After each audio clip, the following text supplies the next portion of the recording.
দীর্ঘ ৬ বছর পেরিয়ে গেলেও এখনও চালু হয়নি প্রায় ৩১ কোটি টাকা ব্যয়ে নির্মিত ১০০ শয্যার শিশু হাসপাতাল।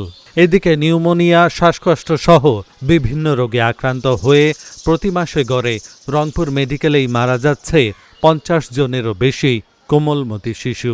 সংশ্লিষ্টরা বলছেন, শিশু ওয়ার্ডে ধারণ ক্ষমতার চেয়ে কয়েক গুণ বেশি রোগী আসায় চিকিৎসা দিতে হিমশিম খাচ্ছেন চিকিৎসকরা। ফলে কাঙ্ক্ষিত সেবা থেকে বঞ্চিত হচ্ছে হাজারো শিশু ও তাদের পরিবার। তবে জটিলতা কাটিয়ে দ্রুত চালু হবে শিশু হাসপাতালটি, এমনটাই প্রত্যাশা নগরবাসীর।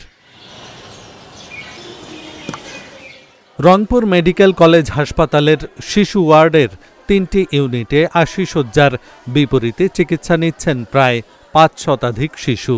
আর বাড়তি চাপ নিতে হিমশিম খেতে হচ্ছে মেডিকেল কর্তৃপক্ষকে। শিশু হাসপাতালটি চালু করতে স্থানীয় স্বাস্থ্য বিভাগের সঙ্গে মন্ত্রণালয় ও অধিদপ্তরের চিঠি চালাচালি হয়েছে ১৫ বারের বেশি। হাসপাতাল চালু করতে কমিটি করা হয়েছে কয়েকবার, কিন্তু সেই হাসপাতাল এখনও চালু হয়নি। আজকেও পেপারে দেখলাম কয়েকজন বাচ্চা মারা গেছে, আর অসুস্থতা তো হিসাবেই নাই। আচ্ছা, এখন রংপুর মেডিকেলটা তো সারা দেশের লোক আসে ওইখানে ভর্তি হয়। এটা একটা পার্সোনাল হাসপাতাল সরকার তৈরি করলো, কিন্তু চালু করতেছে না। প্রায় ৩ বছর মতন হয়ে গেল হাসপাতালটা তৈরি হয়েছে।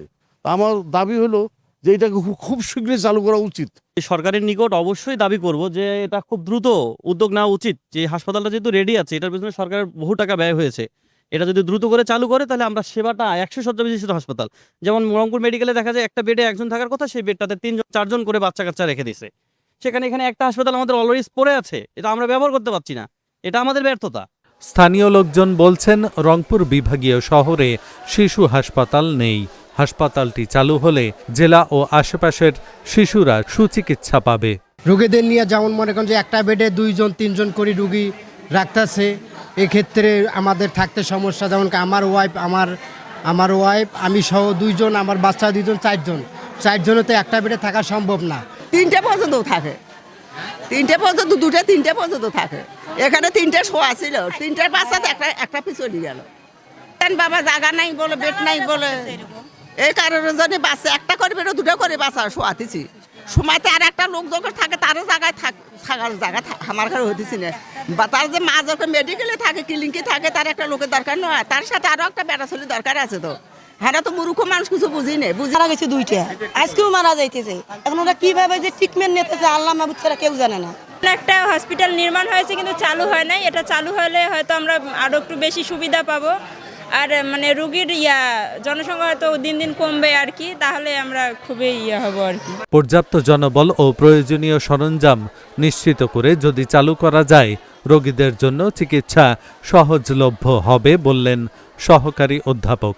এই শিশু রোগের চিকিৎসার জন্য যা যা যাবতীয় সরঞ্জাম এবং অন্যান্য যে সাপোর্ট রয়েছে, সেগুলো এনশিওর করে যদি চালু করা যায়, তাহলে অবশ্যই রংপুর মেডিকেল কলেজ হাসপাতালের শিশু বিভাগের উপরে চাপ কমবে এবং এই সাথে সকল রোগী যে রংপুর মেডিকেল কলেজ শিশু বিভাগে চলে আসার একটা প্রবণতা থাকে, সেটা হয়তো কিছুটা কমবে এবং রোগীদের জন্য চিকিৎসা হয়তো কিছুটা সহজ সাধ্য এবং কিছুটা হয়তো কমফোর্টেবল হবে। দ্রুত উদ্যোগ না নিলে আধুনিক এই হাসপাতালটি বড় ধরনের ক্ষতির মুখে পড়তে পারে। রংপুরের শিশুদের উন্নত ও আধুনিক চিকিৎসা নিশ্চিত করতে দ্রুত চালু করার আশ্বাস বিভাগীয় এই স্বাস্থ্য কর্মকর্তার। আমি জানি এটা খুব মানে প্রায়োরিটি নিয়ে এটা চিন্তাভাবনা চলছে এগুলো চালু করার, কিন্তু একটা প্রতিষ্ঠান আসলে চালু করা কিন্তু আসলেই মানে অনেক জটিলতার মধ্যে ডিপেন্ড করে। অর্থ বিভাগের বিষয় থাকে, পদ সৃষ্টির বিষয় থাকে, তারপরে আরও কিছু, বেশি করে এই যে কেনাকাটা, অনেক কিছু জড়িত।